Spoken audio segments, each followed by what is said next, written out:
ရှင် Queen Alice ကနေကြိုဆိုပါတယ်ဒီနေ့မောင်လေးညီမလေးတို့ကိုပုံပြတဲ့ပုတ်ဖတ်ပြမယ်အဲ့ဒီပုံပြလေးနာမည်ကတော့မြေခွေနဲ့သူ့မျက်လုံး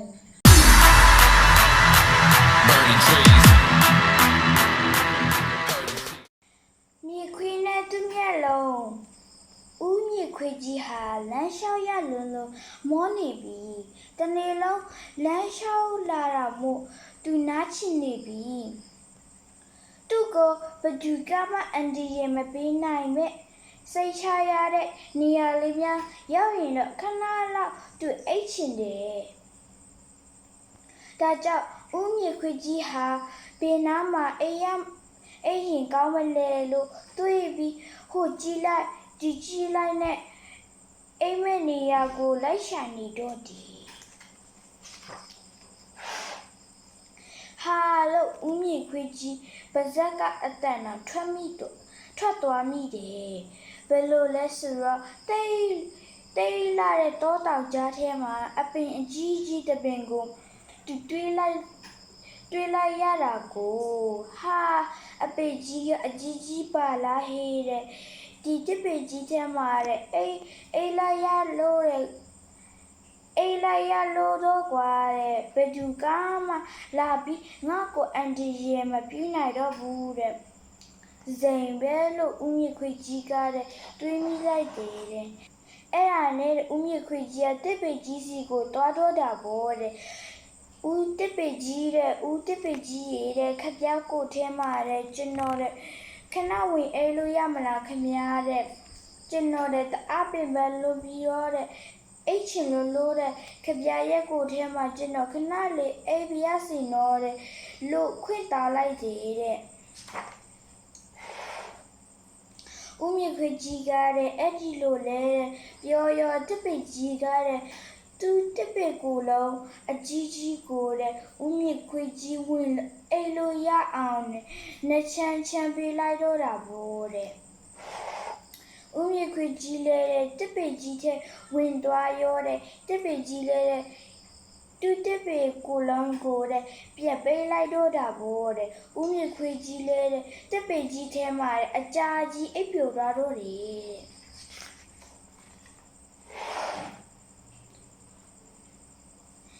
အဲ့ရကနိုးလာတော့တဲ့မြေခွေကြီးကတဲ့မိုးလဲမမောတော့ဘူးအားလဲရှိသွားပြီလေတဲ့အဲ့နဲ့မြေခွေကြီးကလည်းတဲ့ခရီးဆက်သွားဖို့အတွက်တဲ့တစ်ပေကြီးရဲ့တကားကိုတဲ့ခောက်လိုက်ပါတယ်တဲ့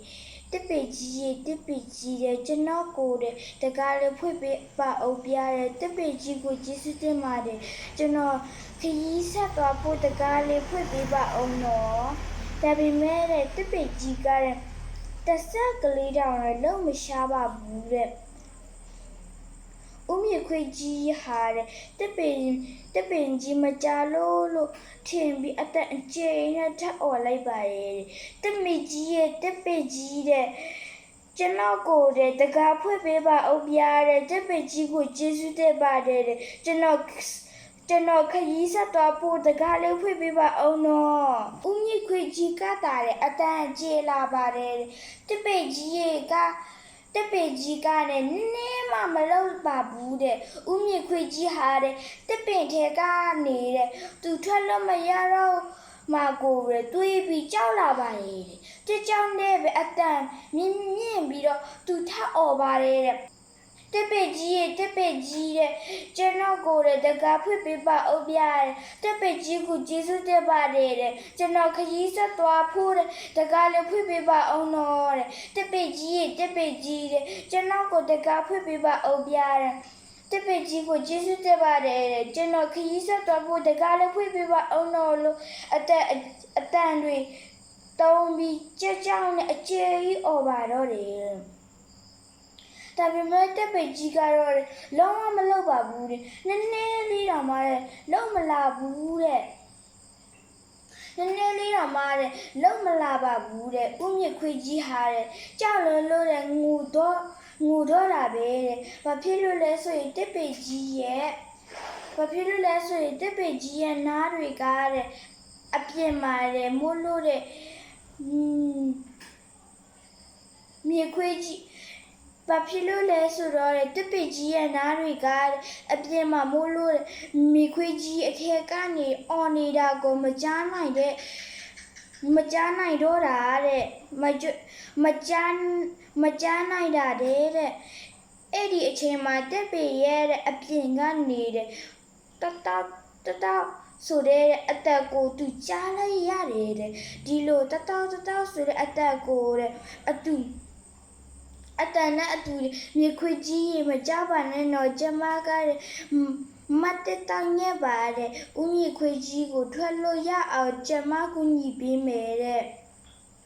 ဆိုတဲ့အသက်ချူလေးနဲ့တဲ့ကိုလေတဲ့သူကြားလိုက်ရတော့တာပေါ့တဲ့အဲ့ဒီအသက်ကိုကြားတော့တဲ့ဦးမြေခွေကြီးဟာတိတ်ပျော်သွားပါတယ်တစ်တောင်ညမလေးဟာတဲ့ဦးမြေခွေကြီးထွက်လို့ရအောင်တပည့်ကိုတတောင်နဲ့ကြိုးစားပြီးဖောက်တယ်ခဏနားလိုက်ဖောက်လိုက်ခဏနားလိုက်ဖောက်လိုက်နဲ့နောက်ဆုံးမှာအပေါက်လေးကပေါက်သွားပါတော့တယ်ဒါပေမဲ့တစ်တောင်ညမလေးဖောက်တဲ့အပေါက်ဟာတအားတင်းလွန်နေတယ်တဲ့အပြေကိုချောက်ကြည့်လို့ရရုပ်ကလေးပဲညမလေးအပေါက်ကလေးကလည်းတင်းလွန်လို့ငါအပြေထွက်လို့မရဘူးအပေါက်လေးကိုနည်းနည်းထက်ချက်ပေးပါအောင်ကွာတဲ့ဦးမြေခွေကြီးကအဲ့ဒီလိုပြောတော့တဲ့တဘောကောင်းတဲ့တစ်တောင်ညမလေးကအပေါက်လေးဘေးနာကတစ်သားတွေကိုသူနှုတ်ကြီးနဲ့ချစ်ပြီးရှာတယ်တဲ့ဒါပေမဲ့အပေါက်ကလေးကတော့ဦးမြေခွေကြီးရဲ့ကိုယ်လုံးတစ်ခုလုံးထွက်လို့ရတဲ့အထီးတော့မကျေသေးဘူးတဲ့ဒါပေမဲ့တစ်တောင်ညမလေးကစိတ်မပြည့်ပဲထပ်ပြီးတော့ချစ်ပေးရှာတယ်ဒါပေမဲ့တစ်တောင်ညမလေးဟာမောလာပြီးအပေါက်လေးလည်းနည်းနည်းကျေသွားတဲ့အချိန်မှာတော့သူထပ်ပြီးမချစ်နိုင်တော့အောင်မောလာပြီးလေဦးမြေခွေကြီးရေအပေါက်လေးကိုအဲ့ဒီထက်ကျေအောင်တော့ကျမထက်မချစ်နိုင်တော့ဘူးနော်ဒီလောက်ပဲရတော့မယ်လို့ပြောပြီးအဝေးကြီးပြန်သွားပါတော့တယ်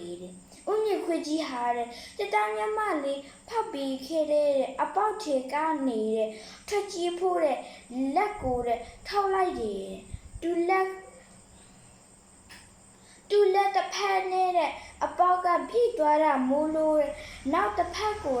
ထုတ်လို့မရတော့ဘူးဦးမြေခွေကြီးလည်းစိတ်ညစ်သွားတော့တာပေါ့ဟာလက်တစ်ဖက်ထုတ်လို့ရတယ်ဆိုရင်တပိုင်းချင်းစီဖြုတ်ပြီးတော့ထုတ်ကြည့်မယ်ကွာဒါဆိုရင်အဲ့ဒီအပင်ကြီးထဲကနေငါထွက်လို့ရနိုင်တယ်လို့ဦးမြေခွေကြီးကတွေးမိတဲ့ညဘက်ခြေတောက်ကိုဖြုတ်ပြီးအပေါက်ထဲကနေအပြေကိုပြစ်တယ်ဘယ်ဘက်ခြေတောက်ကိုဖြုတ်ပြီးအပြင်ကနေအပေါက်ထဲကနေအပြင်ကိုပြစ်တယ်ကိုယ်လုံးကိုဖြုတ်ပြီးအပြင်ကိုပြစ်တယ်အမီးကိုဖြုတ်ပြီးအပြင်ကိုပြစ်တယ်ခေါင်းကိုဖြုတ်ပြီးအပြင်ကိုပြစ်တဲ့အချိန်မှာတော့မျက်စိကကြီးနေတာမို့မျက်လုံးကအပေါက်မှာခံနေတာပေါ့ရော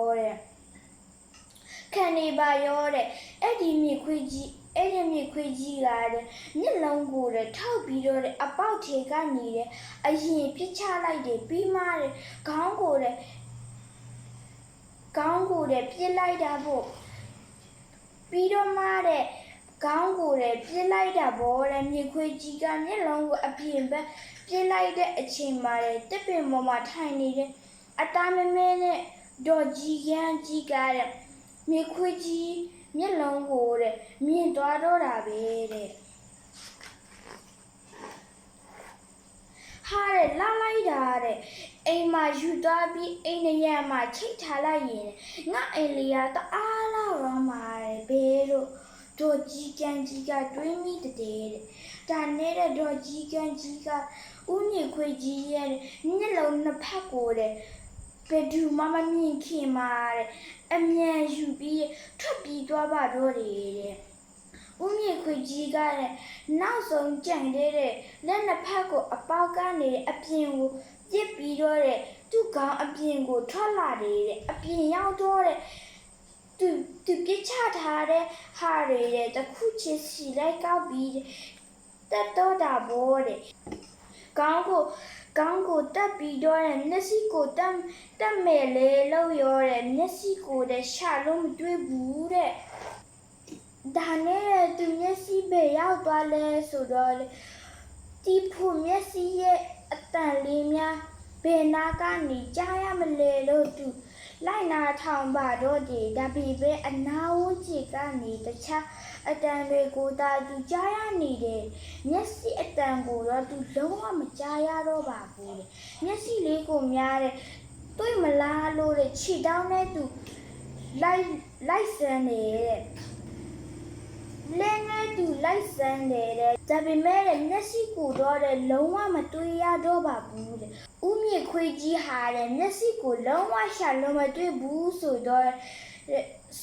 ဆိုတာကိုတီးတော့သူတအားစိတ်ညစ်သွားတယ်အခြားသူတွေကသူ့ကိုမျက်စိမရှိတဲ့ဦးမြင့်ခွေကြီးလို့တီးသွားမှကိုလည်းသူစိတ်ပူတယ်လေ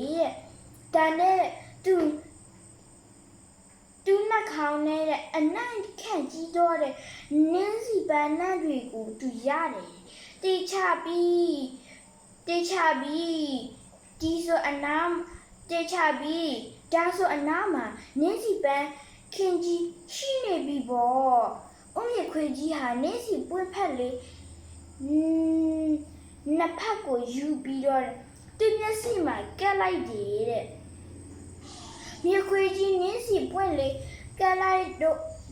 ရကိုမြင်လိုက်တဲ့သူကတော့နင်းစီချင်နာကမေလိမ့်မလေးပါပဲတဲ့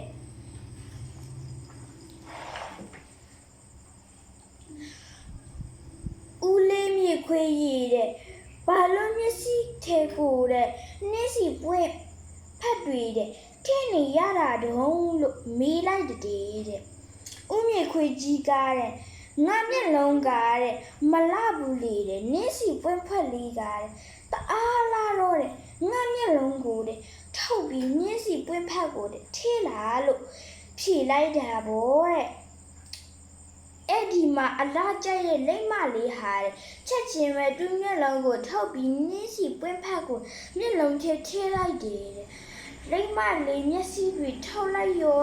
ဦးမြင့်ခွေကြီးရလိမ့်မရဲ့မျက်စိတွေကိုသူ့မျက်လုံးမှာအမြန်တက်ပြီးတော့ဟိုအဝေးကြီးကိုထွက်ပြေးသွားတာဗောလိမ့်မလေးလေးအဲ့ဒီကလေးကမျက်စိမမြင်ရတော့တာမို့လို့အရင်လိုမြင်ကြီးမသွားနိုင်တော့ဘူးဟိုတိုင်းမိဒီတိုင်းမိဖြစ်နေမှာဆိုလို့ဖြည်းဖြည်းလေးပဲသွားတော့ဦးမြင့်ခွေကြီးကိုတော့လိမ့်မလေးစီကမျက်လုံးနဲ့ညာယူသွားလို့ခွေးလိန်ခွေးညာမြင့်ခွေကြီးဆိုပြီးအားလုံးကမုန်းကြတယ်ကြီးကန်းမလေးကတော့သူဝတ်ချတဲ့မျက်လုံးနေရာကိုတခြားသူတွေတိတော့မှလို့အမြဲစိုးရိမ်နေတဲ့ဘယ်သူကိုမှမယုံတတ်ကြီးမလေးဖြစ်သွားတော့တာဗောတက်တာညမလေးကတော့အခုဒီတက်ပင်တွေတွေ့တာအထင်းမှာပိတ်မိနေတဲ့သူရှိမလားလို့တောင်းနဲ့တက်ပင်တွေကိုအပေါက်ဖောက်ပြီးနေတုံးပဲအားလုံးကြည့်ရှုပေးကြတဲ့ကျေးဇူးတင်ပါတယ်နောက်ဗီဒီယိုကြတဲ့လို့ဆိုကြမယ်နော်ဘိုင်ဘိုင်